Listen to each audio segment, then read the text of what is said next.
Buen día. Hoy vamos a hablar de la fisiología hemática. Vamos a hablar de la sangre. ¿Qué es la sangre? La sangre es un tejido circulatorio conectivo especializado compuesto por plasma sanguíneo y células, o sea, glóbulos rojos, glóbulos blancos y plaquetas.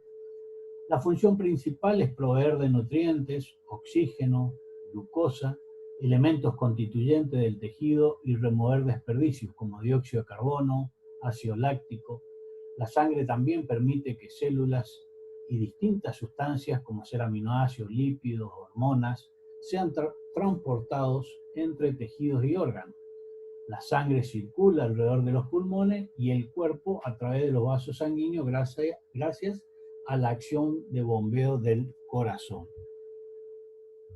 La sangre, decíamos, está compuesta, o podemos dividirla en dos partes principales. Una es el plasma sanguíneo, que representa el 60%, y el otro 40% está representado por los elementos forma, o sea, los elementos celulares o células sanguíneas, como ser glóbulos rojos, eritrocitos o hematíes, los glóbulos blancos o leucocitos y las plaquetas o trombocitos.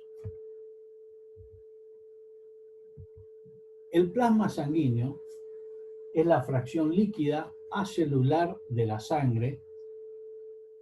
Está compuesta por un 90% de agua, un 7% de proteínas y un 3% restante por grasas, glucosa, vitaminas, hormonas, oxígeno, gas carbónico, nitrógeno, además de productos de desecho del metabolismo como el ácido úrico.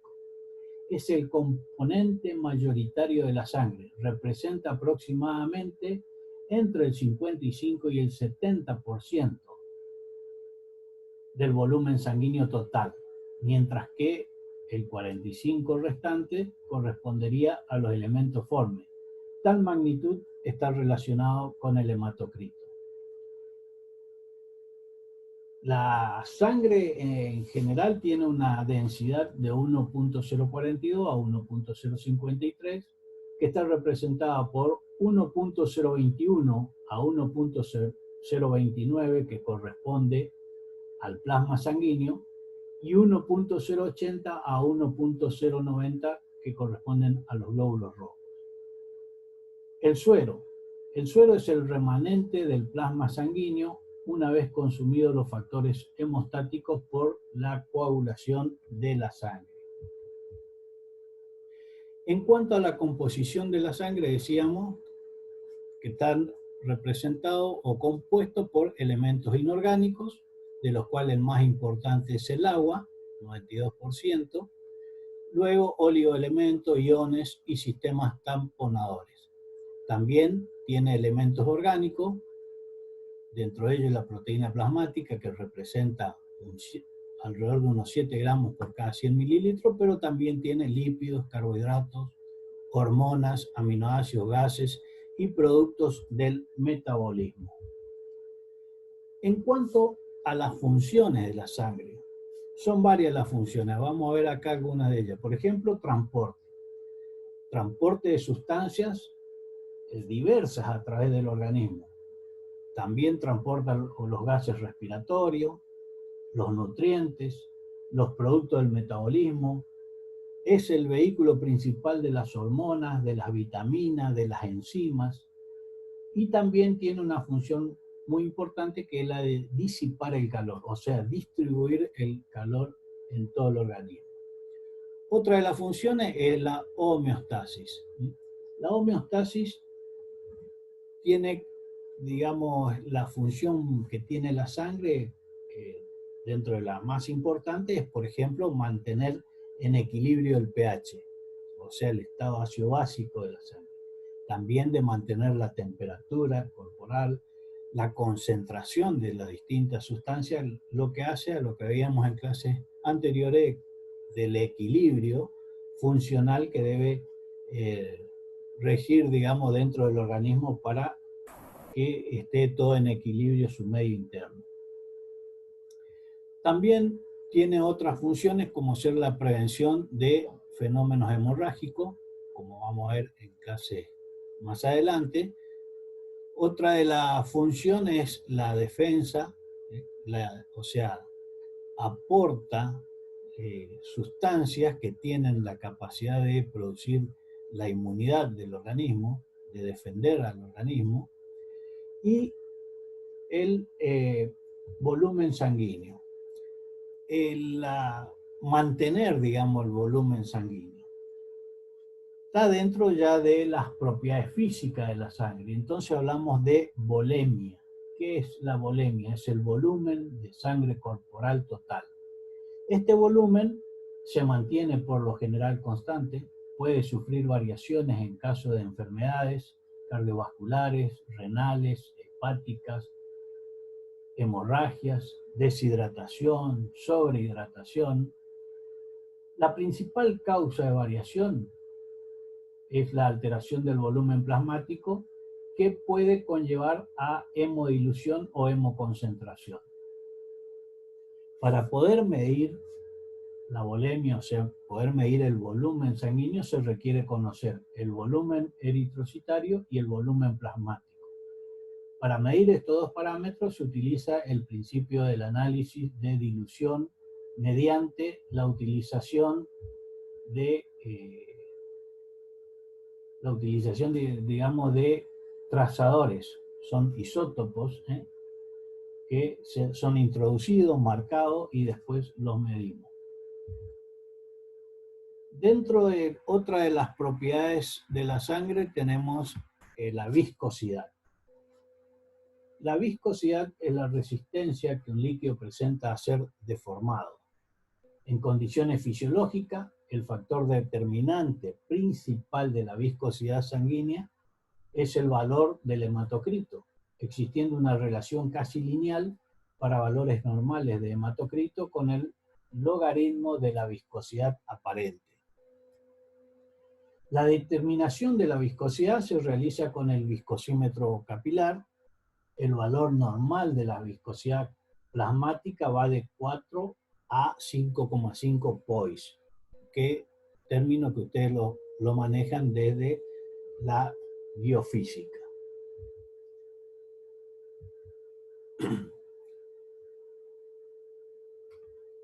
Dentro de lo que decíamos de la propiedad del volumen, o hablando de la volemia, el volumen de sangre corporal total, la volemia es el volumen total de sangre del organismo. Generalmente oscila entre 6 a 8 litros por cada 100 kilos de peso vivo. Estamos hablando de aproximadamente unos 50 mililitros por kilo en el cerdo, de 60 a 70 mililitros por kilogramo en rumiante y de 70 a 100 mililitros por kilogramo en el caballo. Es un dato de gran interés para entender ciertos valores hematológicos, como el hematocrito, la concentración de proteínas plasmáticas, de hemoglobina, etc. Valores que pueden verse alterados si existen modificaciones de la volemia. Igualmente, el estudio de la volemia tiene interés en transfusiones de sangre y en el diagnóstico y de diferenciación de los tipos de anemia. El volumen sanguíneo se saca por una ecuación matemática donde se tienen en cuenta los mililitros por kilogramo, el volumen plasmático en mililitros por kilogramo por una constante de 1, dividido esa constante menos el hematocrito.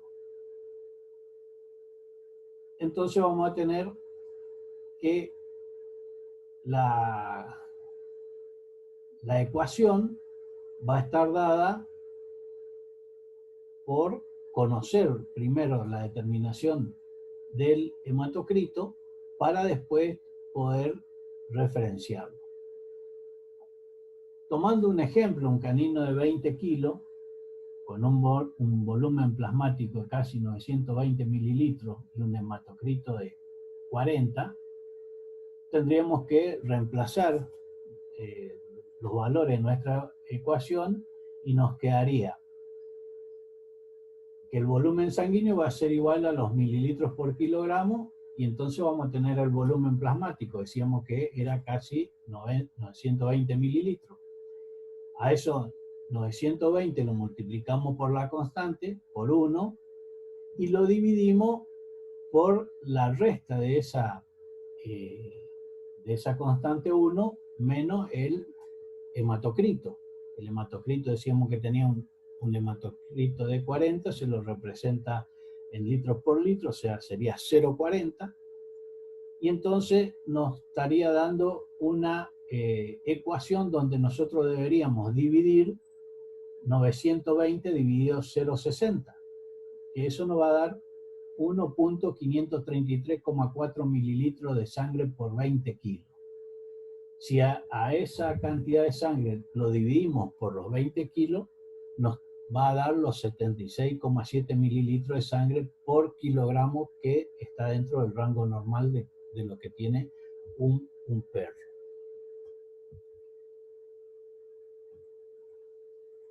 Que es lo que observamos acá en este slide. Las diferencias o las variaciones que tiene esta volemia. Hablábamos de que puede disminuir o puede aumentar. O sea, si disminuye decimos que es hipovolemia. Significa que el volumen total de sangre del organismo está disminuido. Se puede distinguir entre hipovolemia normocítica, o sea, como vemos en este caso, con un hematocrito normal, un hematocrito de alrededor de 45%, como en la pérdida de sangre por hemorragia aguda. Una hipovolemia anémica, como vemos en este caso, donde el hematocrito baja alrededor de un 35%, como el caso de las hemorragias subagudas. Y una hipovolemia policitémica con hematocrito elevado, alrededor del 58%, como es el caso de una deshidratación. Las principales causas de hipovolemia son la pérdida de sangre por hemorragia y la deshidratación debidas a pérdida de plasma o agua, cuya consecuencia más seria es el shock hipovolémico, caracterizado por una disminución del volumen de sangre circulante, menor retorno venoso, menor perfusión tisular y acidosis por metabolismo anaeróbico.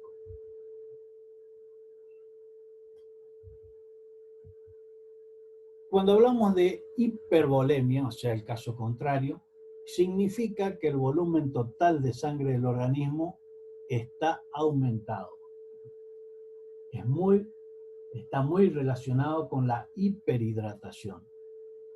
Las principales causas de hipervolemia son insuficiencia cardíaca, insuficiencia renal, cirrosis hepática, policitemia vera, ingestión de sal, administración de glucocorticoide o aldosterona, y en humano la excesiva administración endovenosa de líquidos causa hipervolemia, que podría conducir a un edema pulmonar, condición rara en medicina veterinaria. En la insuficiencia cardíaca hay una tendencia a la hipotensión arterial, siendo la respuesta fisiológica vasoconstricción renal y activación del sistema renina-angiotensina-aldosterona y secreción de hormonas antidiuréticas que causan retención de agua y sodio. ¿Qué es la hidratación? Se refiere al estado en que se encuentra un organismo respecto a la cantidad de agua que contiene. El 60% de cualquier organismo animal está formado por agua. La mayor parte del agua se encuentra dentro de la célula en estrecha relación con el agua del espacio intersticial, que en conjunto suman el 55% del agua corporal. El 5% restante se encuentra dentro del espacio intravascular. El organismo cuenta con mecanismos homeostáticos de regulación en constante actividad, encargados de mantener los volúmenes de los tres espacios dentro de límites compatibles con la vida. Deshidratación significa que está disminuido el volumen total de agua del cuerpo, incluyendo la sangre, por lo que también hay hipovolemia. A fin de funcionar en condiciones óptimas, en todos los casos está aumentado el hematocrito. La deshidratación puede ser causada por pérdida de líquido, como ser en el caso de diarreas, vómitos, secuestro interior, micción excesiva, evaporación rápida por la piel o las mucosas respiratorias, por ingestión inadecuada o mixta. Ciertos órganos son particularmente sensibles a la deshidratación, como es el caso del cerebro, los riñones, el corazón.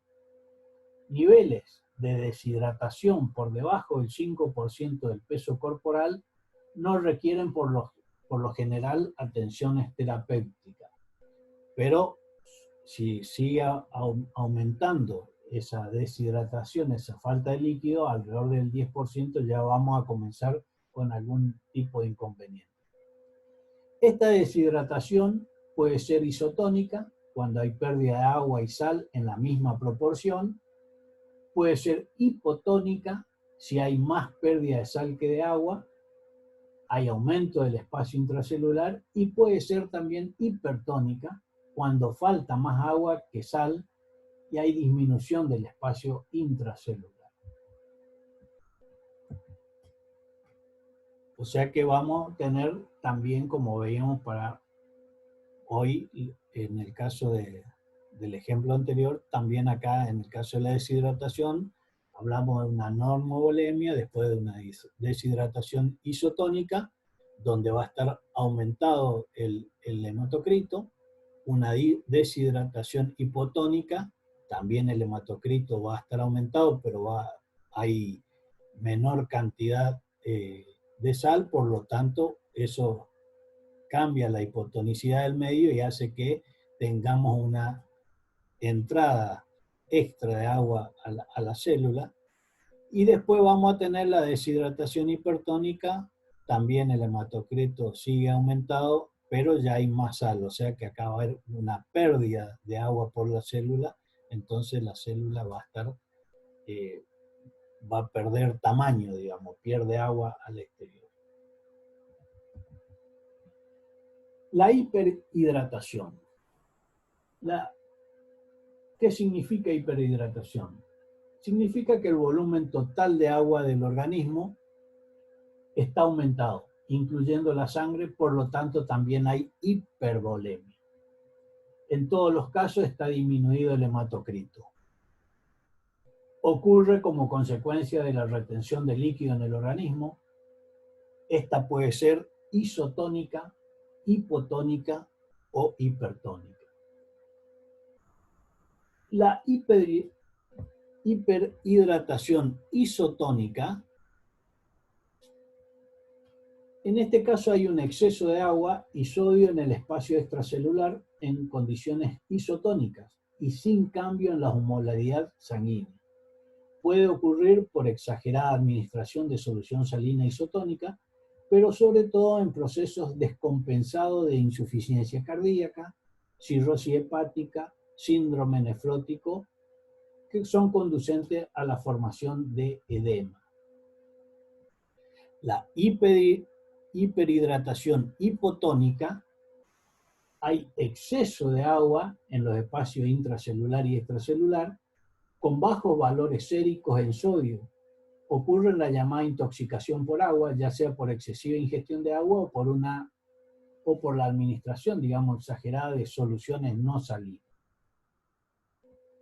El caso de la hiperhidratación hipertónica, hay exceso de agua y sodio en condiciones hipertónicas con osmolalidad elevada de la sangre y del espacio intersticial. Como consecuencia, hay salida de agua de las células, exsicosis o deshidratación celular e incremento del espacio extracelular. Ocurre como consecuencia de la ingestión de agua salada o la infusión de soluciones salinas hipertónicas. Una condición singular es la hiperhidratación con glicerol usada en humanos y en caballos, que la administración oral de glicerol a razón de 1 gramo por kilogramo de peso en solución al 5 o 6% causa hiperhidratación con incremento de la osmolalidad.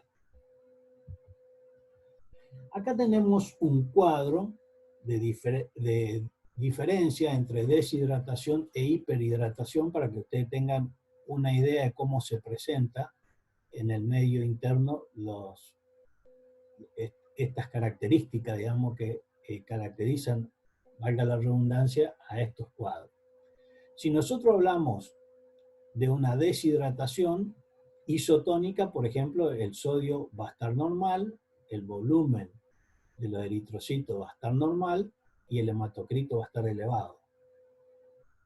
Suponiendo que vamos a una hidratación hipotónica, el sodio va a estar bajo, el volumen corpuscular medio del eritrocito va a estar elevado y el hematocrito va a estar elevado. Si hablamos de una deshidratación hipertónica, va a tener sodio elevado, bajo volumen y elevado hematocrito. Muy parecido a lo que veíamos en los gráficos anteriores. En la hiperhidratación isotónica también vamos a tener normal el sodio, normal el volumen, pero el hematocrito va a estar bajo. La hipotónica va a estar bajo el sodio, va a estar elevado el volumen y va a estar bajo el hematocrito. Y en la hiperhidratación hipertónica va a estar elevado la concentración del sodio, va a tener bajo volumen corpuscular los eritrocitos y va a tener bajo hematocrito.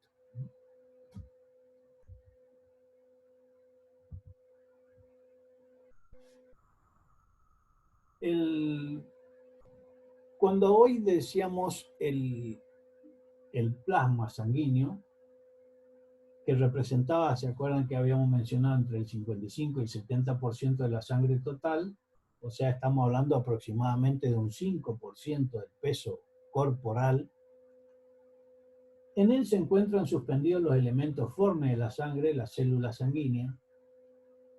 Y después también habíamos mencionado que podíamos diferenciar, digamos, el plasma del suero sanguíneo. Desde un punto de vista químico, el suero sanguíneo es el plasma desfibrinado, carente de fibrinógeno y otros factores de la coagulación y con una mayor concentración de serotonina. Tanto el suero sanguíneo como el plasma presentan un color amarillo o más o menos intenso dependiente de la presencia de pigmentos biliares, carotenos y otros pigmentos. El plasma sanguíneo del caballo presenta un tono amarillento más acusado por la mayor presencia de bilirruina, mientras que el del cerdo, perro, gato contienen escasas cantidades de pigmento. El contenido acuoso fluctúa de este plasma, ¿no es cierto?, entre límites muy estrechos. Decíamos que representaba el 92% era agua y el 8% de materia seca que se dividía, ¿no es cierto?, en elementos orgánicos e inorgánicos. Los componentes de este plasma sanguíneo, vamos a ver las proteínas plasmáticas, que tienen diferentes estructuras, diferentes funciones. La tasa en los mamíferos adultos está entre 6 y 8% y en las aves es del 4 al 5%.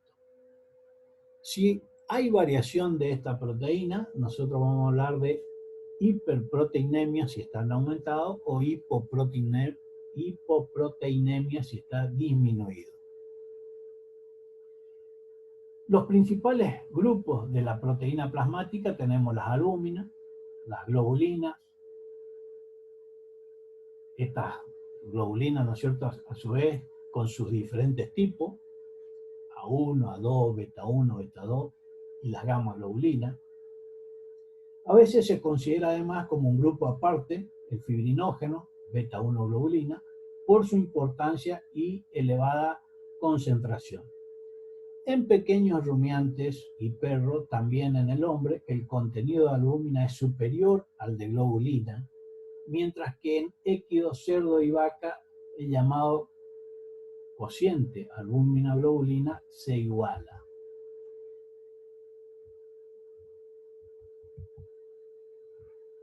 Entre las, digamos, la clasificación de las proteínas plasmáticas, tenemos que están representadas en grupos o sistemas de proteínas. Ustedes ven acá el nombre de esos grupos o sistemas de proteínas y la cantidad que representan en el total, digamos, de las proteínas plasmáticas. Entre las principales funciones que tienen estas proteínas plasmáticas, una de ellas es el mantenimiento y conservación de la presión oncótica, que está dada por las albúminas. Tiene también función nutritiva, como ser la proteína como tal, o cuando es transformada en aminoácido y puede ser utilizado como nutriente.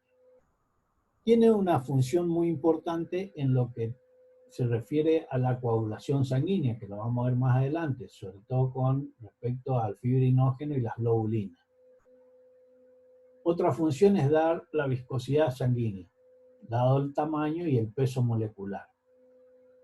La velocidad de sedimentación globular, que está dado sobre todo al fibrinógeno, y donde las variaciones del cociente albúmina-globulina provocan modificaciones de la misma.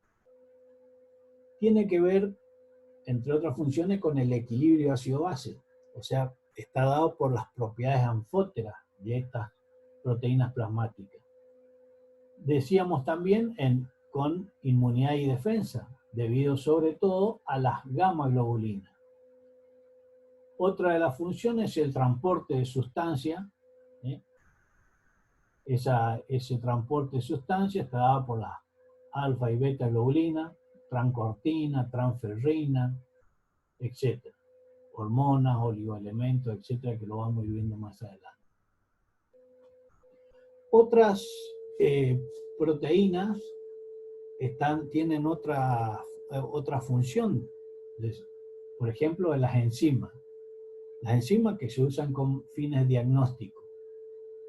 Y ahí podemos hablar de la glutámico-salacético transaminasa, como ustedes la refieren siempre, escucho que dicen la GOT, se llama aspartato aminotransferasa, y la ALT, que es la glutámico-pirúvico transaminasa, o alanin aminotransferasa, como se llama hoy. Después tenemos la creatinquinasa, la gamma-glutamil transpeptidasa o transferasa, láctico deshidrogenasa, alfamilasa, fosfatasa alcalina. También representan las sustancias nitrogenadas no proteicas, o sea, nitrógeno no proteico. Y ahí vamos a hablar, o cuando estén en nutrición van a hablar mucho del balance ureico nitrogenado, o el BUN, que es el nitrógeno en sangre, de los aminoácidos como tal, del ácido úrico, de la creatinina, de la creatina, de la lantoína, donde a través del metabolismo de estas proteínas, los aminoácidos son captados por diversos tejidos para ser empleados en la síntesis proteica, y los restantes son en condiciones normales excretados por los riñones.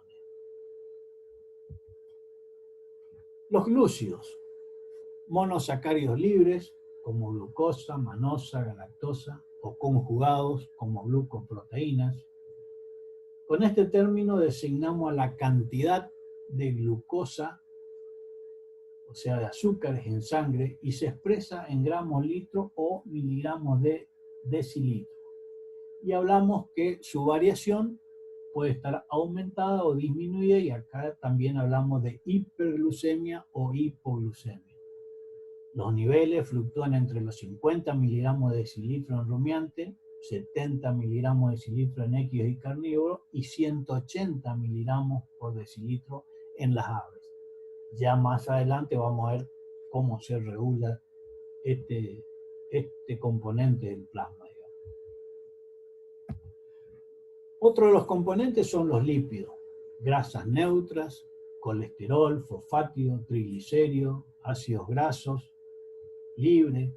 Existen además una fracción unida a proteína, y ahí se las conoce como lipoproteínas, o forman, mejor dicho, las lipoproteínas. La lipemia, que es la concentración de lípidos total en sangre, fluctúa entre los 340 y 380 miligramos de decilitro para las especies que nos interesan. Estos niveles están influidos por la alimentación, la edad, el sexo principalmente. El colesterol y las lipoproteínas son los lípidos hemáticos de mayor interés, y entre esta última debemos citar a la molécula de HDL, IDL, LDL, VLDL, que son las proteínas de alta, intermedia, baja y muy baja densidad. Los pigmentos.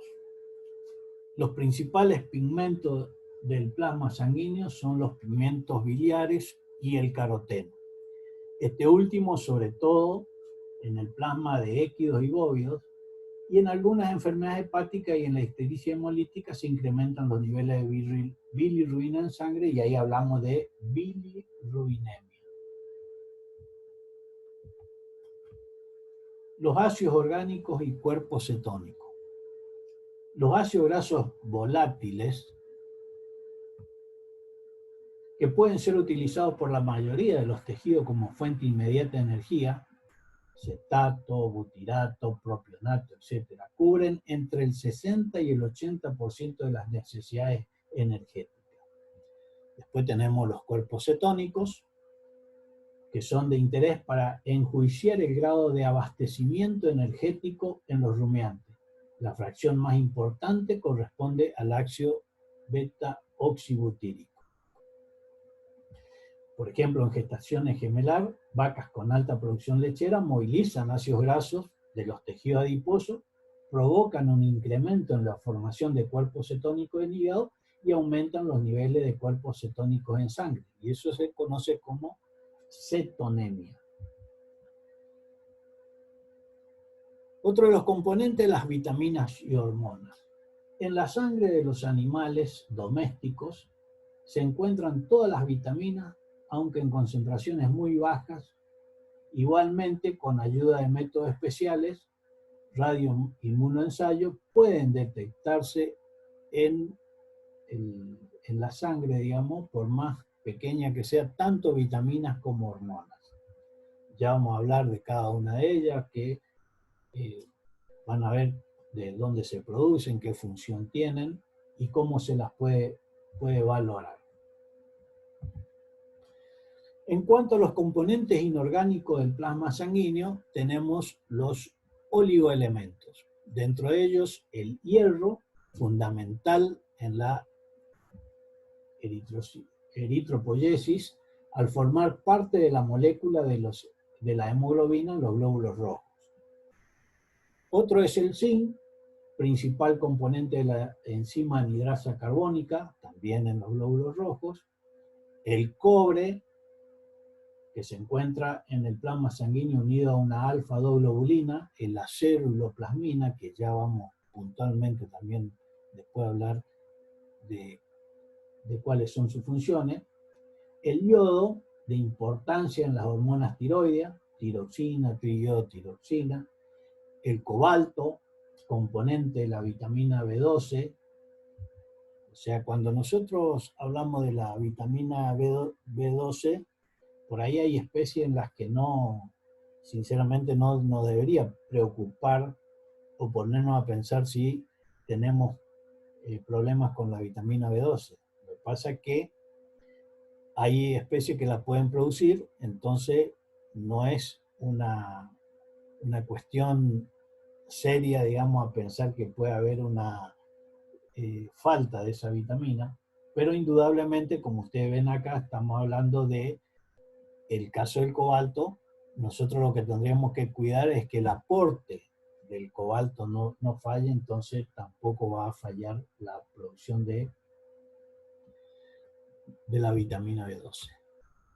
Otro de los componentes del plasma sanguíneo son los iones, que son los que tienen que ver con la presión osmótica de la sangre y proporcionan a la célula sanguínea un medio iónico determinado sometido a fluctuaciones muy reducidas. Y acá tiene mucho que ver, ¿no es cierto?, todo eso que decíamos, los mecanismos homeostáticos que mantienen el equilibrio del medio interno. La concentración de los diferentes iones está regulada a nivel hormonal la concentración de cationes es superior a la de aniones, por lo que la sangre tiene siempre una reacción débilmente alcalina. Y dentro de los cationes, como ustedes ven acá, sodio, potasio, calcio, magnesio, por mencionarles algunos, y los aniones, cloro, fosfato, bicarbonato, sulfato. Después tenemos los sistemas tamponadores. Ahí ya, acá lo vamos a mencionar solamente, son los que van a mantener el pH principalmente. Ya vamos a ver al final de la cursada una clase especial donde vemos todo este sistema, de cómo trabaja, de cuáles son los sistemas que van a mantener en equilibrio esta serie de elementos que entran en juego, que se estimulan o dejan de ser estimulados para producirse, transformarse y mantener en equilibrio el pH de la sangre principalmente. Cuando hablamos de grupos prostéticos, cofactores y enzimas, digamos, es la proteína unido a otro, en este caso una apoenzima, por ejemplo, que está inactivada, se une al grupo prostético y va a formar la aloenzima, que es la activa. El grupo prostético son los cofactores, es el ion metálico o coenzima unido al covalente, a la enzima. Son de características no proteicas.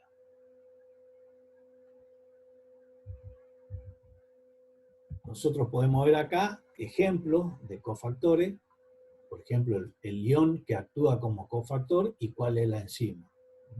Si nosotros tomamos, por ejemplo, el caso del hierro, podemos hablar de la citocromo oxidasa, catalasa, peroxidasa, ferrocatalasa. Potasio, piruvato quinasa, magnesio quinasa, y así, ejemplo de cofactores, o sea, cuál es el ion que actúa como cofactor y le da la posibilidad de ser activa la enzima. También tenemos las coenzimas. Ejemplo de la coenzima sería la tiamina pirofosfato, por ejemplo, el grupo que transfiere es un aldehído y el precursor es la tiamina, la vitamina B1.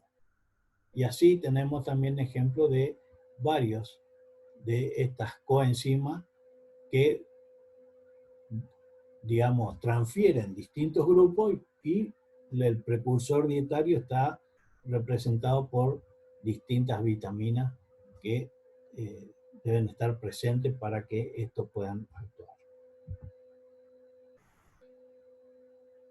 Cuando hablamos de las enzimas, como decíamos hoy, las enzimas que pueden ser varias, generalmente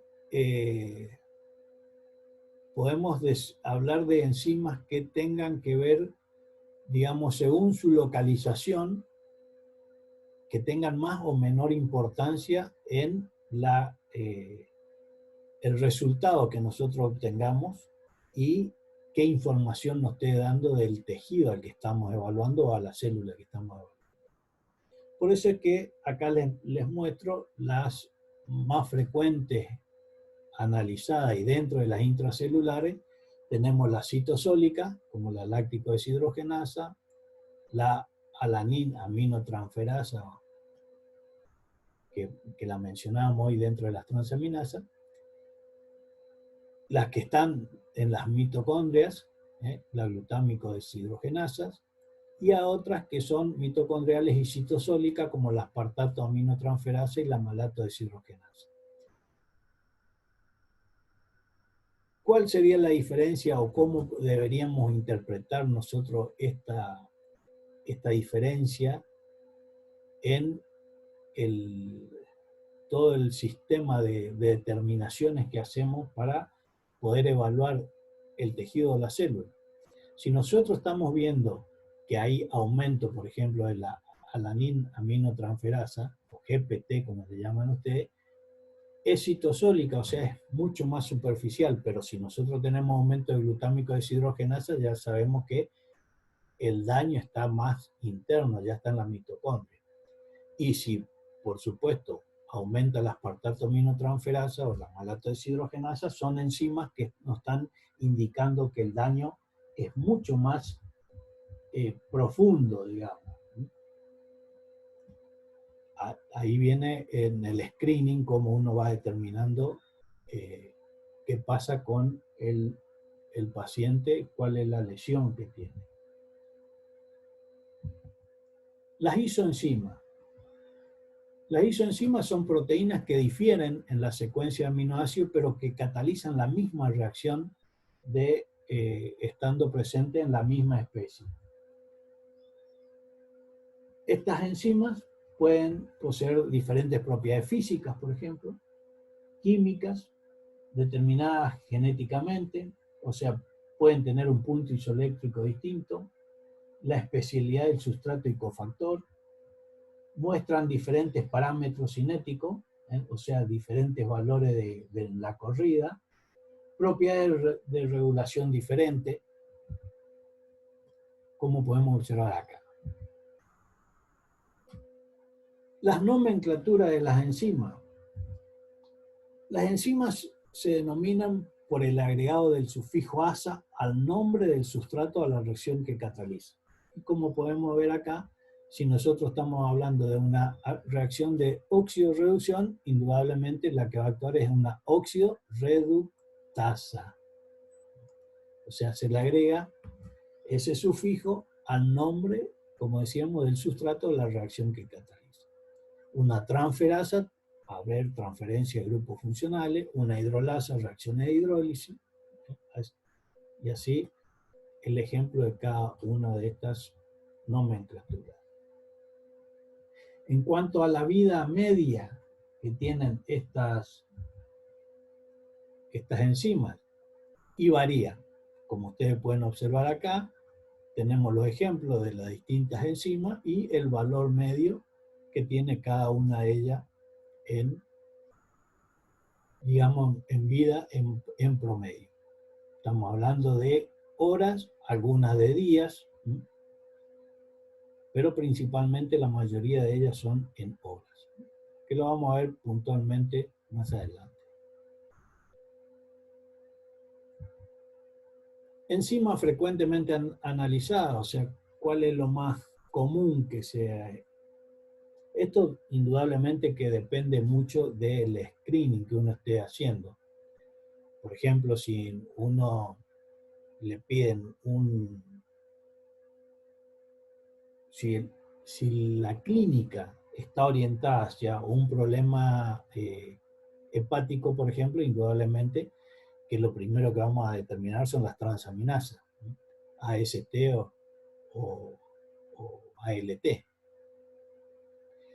Si tenemos algún problema de páncreas, indudablemente que lo que vamos a determinar es una alfa-amilasa o una lipasa pancreática para ver qué es lo que está pasando. Y así, después vamos a, en músculo, en hueso, creatinfosfolinato en músculo, fosfatasa alcalina en hueso, por ejemplo.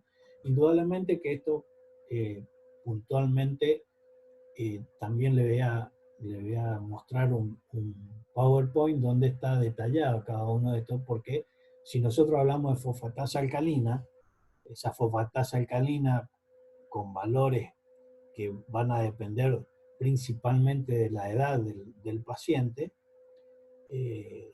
esta fosfatasa alcalina no solamente viene de hueso, no solamente puede estar en músculo, o sea, depende, va a variar, ¿no es cierto?, mucho de acuerdo al estado de desarrollo que tenga el organismo. ¿Qué es lo que le quiero decir esto? Que si ustedes me traen la muestra de sangre y me dicen quiero determinar fosfatasa alcalina y no me dicen qué edad tiene el perro o el paciente, indudablemente que yo puedo interpretar un montón de cosas que pueden ser no ciertas. Por ejemplo, si me dicen determinarme fosfatasa alcalina, la fosfatasa alcalina me da 600 unidades, indudablemente que yo voy a decir algo está pasando acá, pero después usted viene y me dice, no, pero este es un cachorro que tiene meses, está en pleno desarrollo, es totalmente normal esa cantidad de fosfatasa alcalina. ¿Se entiende lo que quiero decir? Bueno, después los problemas hepáticos también, la glutamiltransferasa, láctico deshidrogenasa, y así tenemos, digamos, que podemos echar mano a qué nos dice la concentración de la enzima en el momento que nosotros hacemos el screen. En cuanto a la enzimuria, se define a esto como la presencia de enzimas en orina, y estas que pueden estar presentes en orina puede ser de diferentes orígenes, ¿eh? Y eso nos permite usarla como marcadores, ya sea de destrucción celular renal, rechazo a trasplante renal, marcadores de la enfermedad renal o de algún otro tejido, depende de qué estemos, cuál sea la enzima que aparezca en orina y cómo la estemos determinando.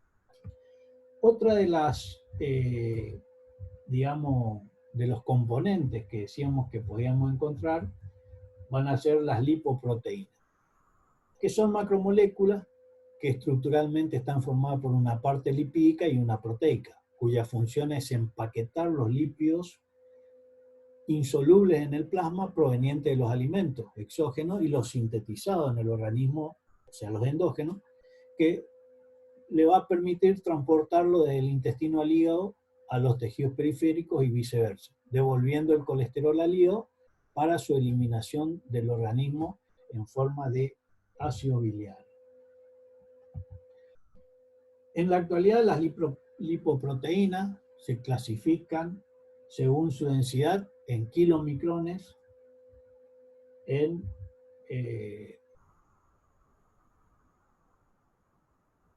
VLDL, o sea, lipoproteína de muy baja densidad,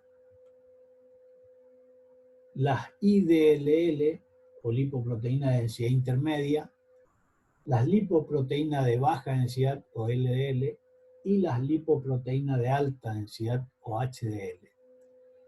Ellas se diferencian principalmente por la movilidad electroforética, o sea, en una corrida lipoproteica, por el tamaño, por la densidad, por el tipo de proteína y lípidos que la forman, el lugar de síntesis y también de su función. Las características que tienen estos es que son partículas esféricas de un tamaño menor que lo de Mathieu y solo son visibles al microscopio electrónico. Hablando de su estructura, están formadas por una parte lipídica y una proteica, como decíamos. Dentro de la lipídica encontramos colesterol esterificado, por ejemplo, y no esterificado, triglicéridos, fosfolípidos, y en la parte proteica las apolipoproteínas. Para que tengan una idea, la densidad disminuye al aumentar el contenido de lípido. Las diferencias en el índice de sedimentación se emplea para aislar los diferentes tipos de lipoproteínas. Y bueno, acá tenemos las lipoproteínas, la densidad que tiene y cuánto representa entre la proteína y el lípido.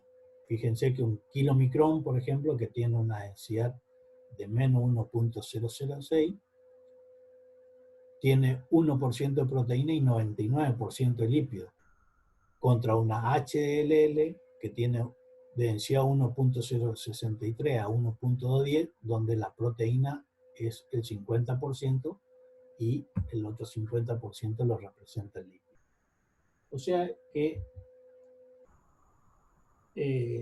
digamos, hay diferencias que hacen a que puedan ser detectadas por, como decíamos, por su diferente densidad, por su diferente tamaño, etcétera, etcétera. La constitución lipídica es característica de cada lipoproteína. Entonces tenemos, por ejemplo, cuánto, un kilomicrón, cuánto de lípido tiene, cuánto de fosfolípido, cuánto de colesterol y cuánto de triacilglicerol. Esto está todo representado en por ciento. Decíamos entonces, kilomicrón, 9% de fosfolípido, 5 de colesterol, 85 de triacilglicerol. Las de muy baja densidad, 18% de fosfolípido, 22% de colesterol y 50 de triacilglicerol. Si vamos al otro extremo, a las de alta densidad, tienen 24% de fosfolípido, 65% de colesterol y solo un 4% de triacilgliceroles. Los ácidos grasos libres surgen en el plasma de, por ejemplo, la lipólisis de los triacilgliceroles del tejido adiposo, por acción de las lipoproteínas lipasa, o sea, la enzima que actúa sobre ello, se transportan en plasma unido a una albúmina, su concentración aumenta en condiciones de ayuno, o sea, inmovilización del tejido de reserva, por eso es que aumentan si no hay una alimentación equilibrada, se metabolizan muy rápidamente, se eliminan de la circulación para oxidarse o reesterificarse y ser reutilizadas. Dentro de las células se encuentran unidas a proteínas o unidos a ácidos grasos. Esto nos permite a nosotros hablar de los patrones lipoproteicos. Ninguna especie es exactamente igual a otra en su metabolismo lipídico. Solo existen algunas características similares que permiten agruparla en patrón. Y así vamos a hablar de patrón LDL, o sea, de low density, de baja densidad. Mayor parte del colesterol es transportado por una lipoproteína de baja densidad, como es el caso del cerdo, el mono, el cobayo, el hámster. Cuando hablamos del otro patrón, del patrón de alta densidad, o sea, de high density, la mayor parte del colesterol está transportado por una lipoproteína de alta densidad, como es el caso del perro, roedor, caballo, gato, vaca, oveja. Bueno, yo creo que con esto damos por terminada la parte teórica en sí. Le vamos a acompañar con un PowerPoint donde está detallado cada uno de estos componentes del plasma de los que hablamos, donde es un PowerPoint un poquito cargado, reconozco, pero lo recargué a propósito para que tengan o puedan ver más detalladamente la función de cada uno de estos componentes de la sangre. Muchas gracias, hasta la próxima.